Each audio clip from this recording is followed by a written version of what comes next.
අපි මෙම සංචාරක බංගලාවේ නවාතැන්ගෙන වන්දනා කරගත් ඉසින් වැස්සගල රජමහා විහාරයේ අතීත කතාවයි මේ සංචාරක බංගලාව ගැන සම්පූර්ණ විස්තර ඇතුළත් වීඩියෝවේ ලින්ක් එක ෆස්ට් කමෙන්ට් එකෙන් බලන්න. අපි නිතරම අනුරාධපුරයේ අටම ස්ථානයේ වන්දනා කර ගැනීමට ගියා.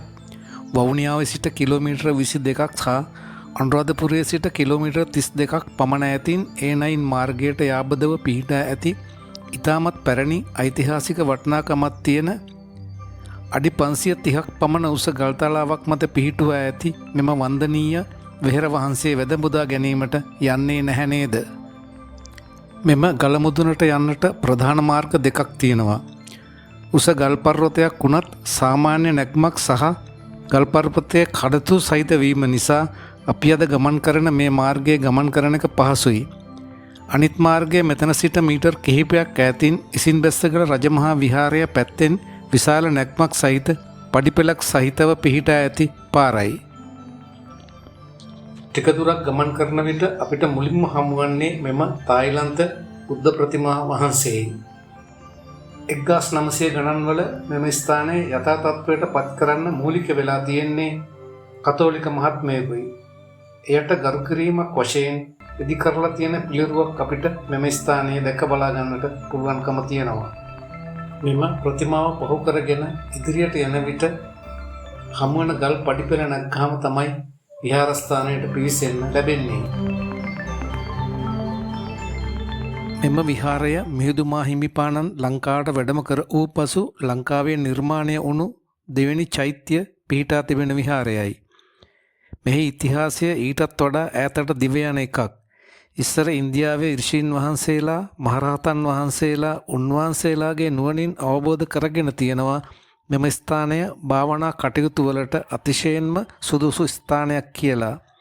එම නිසා උන්වහන්සේලා 이르දියෙන් මෙම ස්ථානයට වැඩම කරලා භාවනා කරන්න පුරුදු වෙලා ඉඳලා තියෙනවා.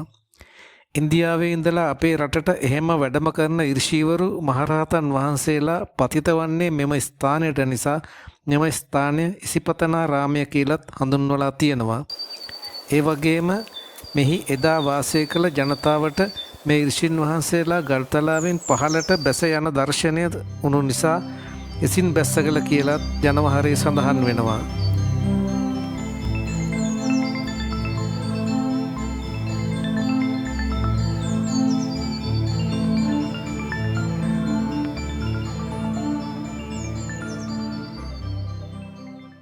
බුදු පිළිම නිර්මාණ කිරීමට පෙර බුදුන් වහන්සේව සංකේතවත් කිරීමට සිරිපතුල් ගල් භාවිතා කරන ලදී. මෙහි සිරිපතුල් ගල් දැකගත හැකිවීමෙන් තහවුරු වන්නේ මෙය ඉතා පැරණි එනම් ක්‍රිස්තු පූර්ව යුගයට අයත් විහාරස්ථානයක් බවයි. විහාර භූමියේ ගල් පර්වතය ආශ්‍රිතව පැරණි සෙල්ලිපි හමු වී ඇත. ඉතිහාසඥයන්ට අනුව මෙම සෙල්ලිපි දේවානම්පියතිස්ස රාජ සමයට හෝ ඊට සමීප කාල වකවානුවකට අයත් වේ. කන්ද පහමුල සහ මධ්‍යයේ පිහිටි ස්වභාවික ගල්ලෙන් අතීතයේ රහතන් වහන්සේලා භාවනා කටයුතු සඳහා භාවිතා කර බවට සාක්ෂි පවතී.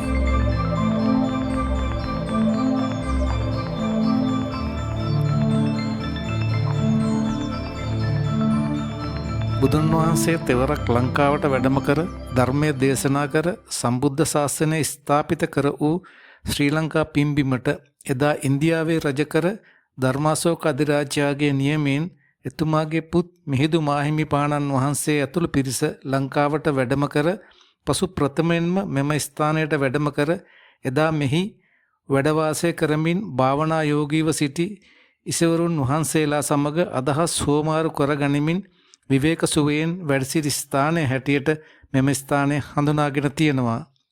ඉන්පසුව මිහින්තලාවට වැඩම කරලා මිහිඳු මාහිමිපාණන් වහන්සේ ඇතුළු පිරිවර දේවානම්පියතිස්ස රජතුමා ඇතුළු පිරිසට ධර්මය දේශනා කර ලංකාව තුළ බුද්ධාගම ස්ථාපිත කර තියෙනවා.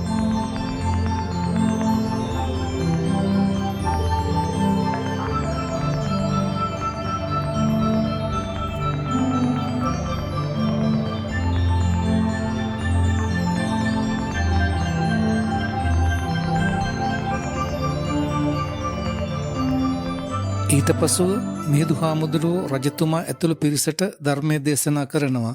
රජතුමා තෙරුවන් සරණ ගිහින් බෞද්ධයෙකු වෙනවා. රජතුමා තීරණය කරනවා ලංකාව පුරාවටම ධර්මය ව්‍යාප්ත කිරීමටත් උන්වහන්සේලා වෙනුවෙන් ආරාම ගොඩනැගීමටත්.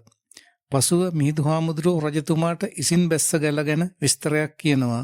ඒ අසා සිටි රජතුමා බොහොම පැහැදී ඉන්දියාවෙන් ඉර්දියෙන් පැමිණෙන මහරහතුන් වහන්සේලාට වැඩවාසය කරන්නට මෙහි ආරාම තනවනවා.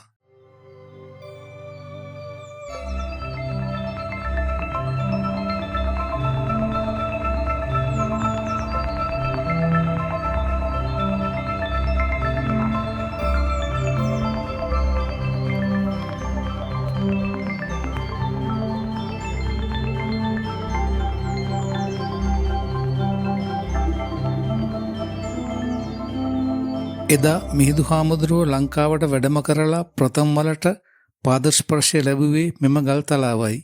මිහින්තලාවට අපේ රටේ බෞද්ධයන් අතරේ කොතරම් ආදරයක් ගෞරවයක් තියෙනවාද? ඒ ආදරය හා ගෞරවය මේ ඉසින් පෙස්ස ගලටත් හිමි වෙන්න ඕනි.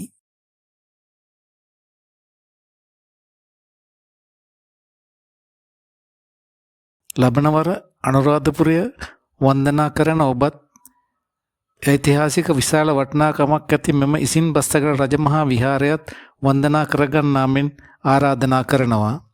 මෙම වීඩියෝව ගැන ඔබගේ අදහස් කමෙන්ට් කරන්න, සබ්ස්ක්‍රයිබ් කර බෙල් අයිකන් එකත් ක්ලික් කරන්න.